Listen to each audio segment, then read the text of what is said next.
नमस्कार. आज मी सोलकढी बनवते. उन्हाळ्यासाठी पित्तशामक किंवा आपण चिकन मटण थोडंसं स्पायसी जेवण केलं जळजळ होते त्यासाठी एक उत्तम पर्याय पचनासाठी शरीराला थंडावा देण्यासाठी तेवढंच पोषक पण आहे. त्यासाठी एक नारळ घेतलं आहे, छोटं नारळ होतं, त्याची साल काढून किसून घेतलं आहे, मी काळा पाट काढून टाकला आहे. कोकम घेतलं आहे, आपण वरणासाठी जे कोकम वापरतो पाण्यात भिजून ठेवलं आहे, त्याचं छान असा आगळ निघेल. किंवा कोकम सरबत मिळतं ते पण घेऊ शकतात. एक मिरची घेतली, त्याचे असे तुकडे करून घेतले लांब लांब. भाजलेल्या जिऱ्याची पावडर घेतली, मीठ आहे, सेंधव मीठ आहे, थोडंसं आल्याचा तुकडा थोडं घेणार आहे मी याच्यानं, थोडं लसूण, कोथिंबीर. एक मिक्सरचं भांडं घेतलं आहे मी, त्याच्यात नारळ घातलं आहे. गरम पाण्यामध्ये 10 मिनटं भिजू द्यायचं आहे, म्हणजे असं घट्ट नारळाचं दूध मिळेल आपल्याला. जेवढं आपल्याला पाणी पाहिजे तेवढं त्याच्यात भिजू द्यायचं आहे 10 मिनटं झाकण ठेवून. छान असं घट्ट दूध निघेल नारळाचं. 10 मिनटं भिजू दिलं आहे मी, मिक्सरमधनं बारीक करून घेतलं आहे. चाळणी ठेवली आहे खाली, बाऊल ठेवला आहे, बाऊलवर चाळणी ठेवली आणि पातळ कॉटनचा कपडा घ्यायचा आहे, रुमाल घ्यायचा आहे, त्याच्याने पिळून काढायचं आहे दूध. जास्त खाली गाळ नाही राहणार, तो छान असं बसरं गाळ दूध निघेल आपलं.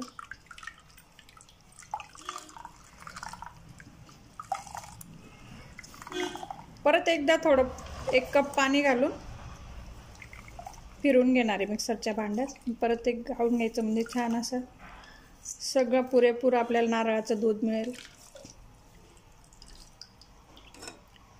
एवढं घट्ट दूध आलं आहे पहिलं, दुसऱ्यांदाही आपण काढून घेणार आहे. असं दुसऱ्यांदाही मी पाणी घालून मिक्सरमध्ये फिरून नारळाला वाटून घेतलं, दूध काढून घेतलं.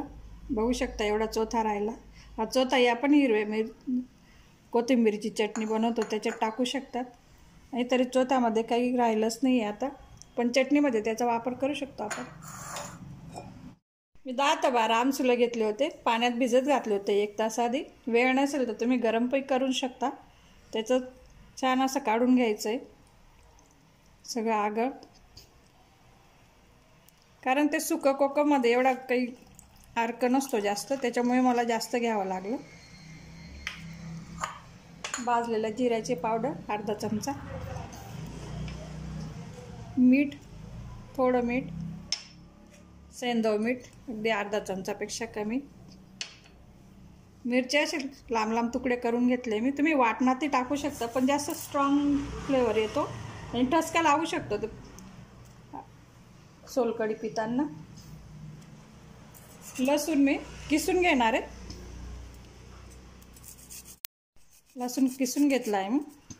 तसं वाटणातही टाकू शकतात तुम्ही, मी किसून घेते.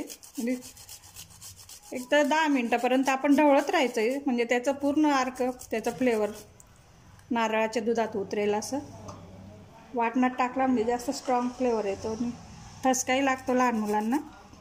मला तर लागतो सोलकढी पिताना ठसका. एकसारखं मी 5 मिनटापर्यंत ढवळून घेणार आहे, म्हणजे त्याच्यात आलं लसूण मिरचीचं फ्लेवर चव उतरेल. वाटणात नाही घातले मी. अजून तुम्हाला पातळ करायचं असेल तर करू शकता. एक नारळाचे आपण 4 सर्विंगसाठी होऊ शकतं. आपण कोकम वापरला आहे, आपलं आमसुलाचा कलर असा येतो सुक्या आमसुलाचा.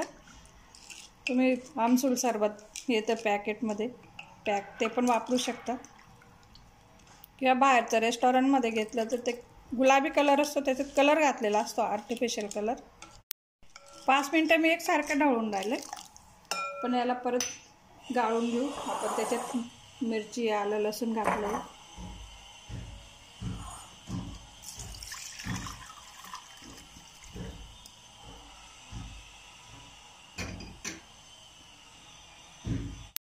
त्यात बारीक चिरलेली कोथिंबीर. तयार झाली आपली सोलकढी, मस्त थंडगार. तुम्ही याच्यात बर्फाचे क्यूबही टाकू शकता किंवा फ्रीजमध्ये ठेवावी लागेल आपल्याला थंड होण्यासाठी. आपण गरम पाणी घातले दूध घट्ट निघण्यासाठी. तयार झाली आपली सोलकढी. चिकन मटण केलं त्यावेळेस तर हवीच सोलकढी.